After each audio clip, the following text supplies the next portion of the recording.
Convicted pedo to be released from jail after becoming a woman. No longer deemed a threat.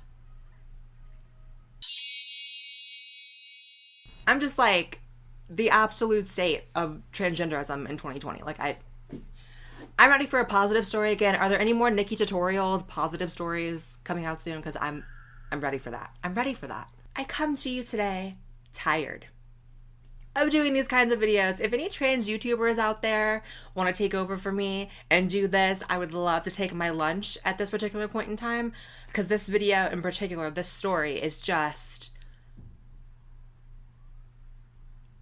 messed up in a lot of different ways. Okay, so yesterday I was on Instagram scrolling, enjoying my life, and all of a sudden I got this influx of comments and messages from you guys saying to check out this particular story. And at first I was like, this can't be real. I mean, this has to be some sort of, headlines these days, whatever. And then I saw that Ready to Glare made a video about it, and I love her channel. Considering this title, I think we need some holy water. Someone gifted me this spray, so...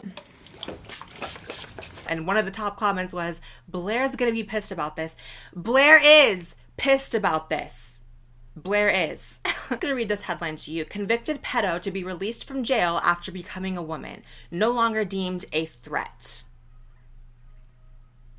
We need to dissect this. So this individual named Joseph Matthew Smith, now goes by Josie Smith, has molested and victimized up to 15 children ages 1 to 15.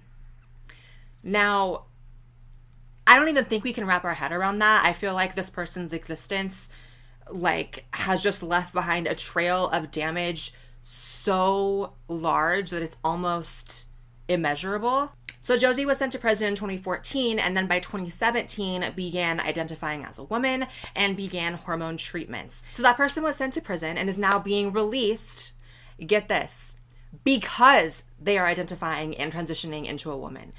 Literally because. And I thought that can't be the reason. There has to be maybe good behavior or an exoneration. No, this person still did what they did, but is getting released because they're on hormones and, according to the judge, no longer deemed a threat. So apparently the recommendation for Josie to be released was based on the fact that Josie is on hormones, estrogen, and apparently now doesn't have a high sex drive, and so they think it's a low risk future offender, and that they're confident Josie's not going to offend in the future. And I'm just thinking, okay, but you don't release people based on their likelihood that they won't do harm in the future. They still have to pay the consequences for what they did in the past. So I don't know what this judge is smoking and or snorting, but this is disgusting. When asked, Attorney General spokesperson Lynn Hicks told the Storm Lake Times that an offender's hormone levels are an important part of substantiating an offender's likelihood of recidivism. So this doesn't make sense to me, because you don't release people from prison who have done such egregious acts based on their likelihood of committing those acts again in the future to someone else. They still have to pay the consequences and pay the time for what they did to the victims in the past. So I'm thinking, how does that make any sense? I'm like, am I getting this wrong? Am I interpreting this the wrong way? No, this is literally clear as day. He's getting released because his hormone levels are low. Now, let me tell you something about hormone levels, because apparently this decision was made by a bunch of non-trans people who think that when you transition, you're suddenly a different person and then not responsible for the previous crimes that they've done. And apparently that being on estrogen means that you have no sex drive. Let me tell you something. I have been on estrogen longer than this Josie individual. I hate that there's even a comparison being made, whatever. I've been on hormones longer, about 6 years, so about 3 years longer. And I will tell you, being on estrogen does not completely ruin your sex drive. Does it lower it? Absolutely. I definitely don't want it as much as I used to when I had male hormones running through my body. However, but it does not completely diminish it. And one thing that I think people should probably be educated upon, especially people making decisions like releasing convicts into the general public, probably should know that rape, sexual assault, molestation has almost as much to do with power and just being a sadistic individual that wants to hurt someone for their own gratification than it does sexual gratification. For a lot of them who do this to people, it's not even really about that. 15 kids' lives were forever changed and possibly ruined by this individual. And because they're suddenly identifying as a woman and taking estrogen, that means they're free to go. I can't imagine being the family of these kids knowing that this person just gets to get off. I mean, I guess not scot-free. They're going to be on the registry and constant supervision, apparently, whatever that means. But imagine being a victim of this person and knowing that because they're popping some estrogen pills, they're allowed to roam free. This person will probably offend again. I feel like if you were racking up that many victims, 15 victims, and he's not going to reoffend because there's estrogen in his body, like, disgusting. Hicks says, we don't believe we have evidence sufficient to prove Josie Smith has a significant chance of reoffending. Are the 15 prior victims not sufficient evidence for you? Like, what is going on? So now there's a conversation to be had, obviously, about the precedent this sets, right? Like, if one person, this Josie Smith individual, can all of a sudden say, actually identify as a woman, and actually I'm taking estrogen now, and then get off the hook for the horrific crimes they committed, that sets a precedent for the future. Is that something that's probably going to start happening all of the time? No.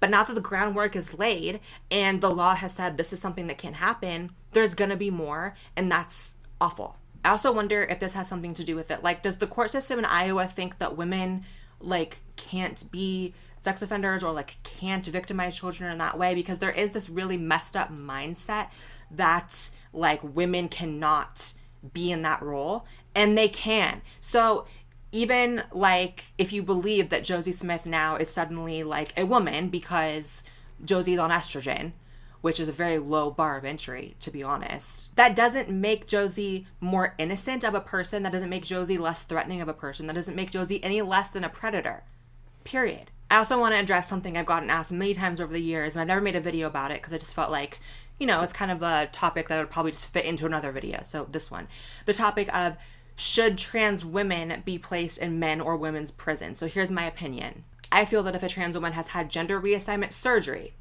as in now has the genitals they identify with and has what has now been given by a surgeon, a vagina, then that person should go in the women's prison. However, if you're non-op or pre-op, I do not feel like you should go into a women's prison.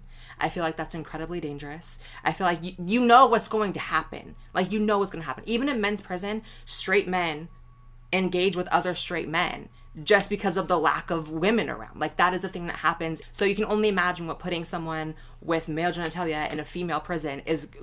You know what's going to happen. Nature 101, okay? On the flip side, there are some people who would say that if you've had gender reassignment surgery as a trans woman, you still belong in the men's prison. And that to me is also a recipe for disaster, because you know what's going to happen then too. It's, you go with the genitals you have into the prison where that is the commonplace genital. That's how I feel. And even further into the gray area, if you are pre-op, like, let's keep it real. I'm someone who's pre-op. I have feminized my face and my chest, and 2020 goals is finishing everything else. But until then, obviously, it'd be really, really bad for me to be in men's prison if, God forbid, I decided to commit some kind of crime, right? Like, that would be a disaster.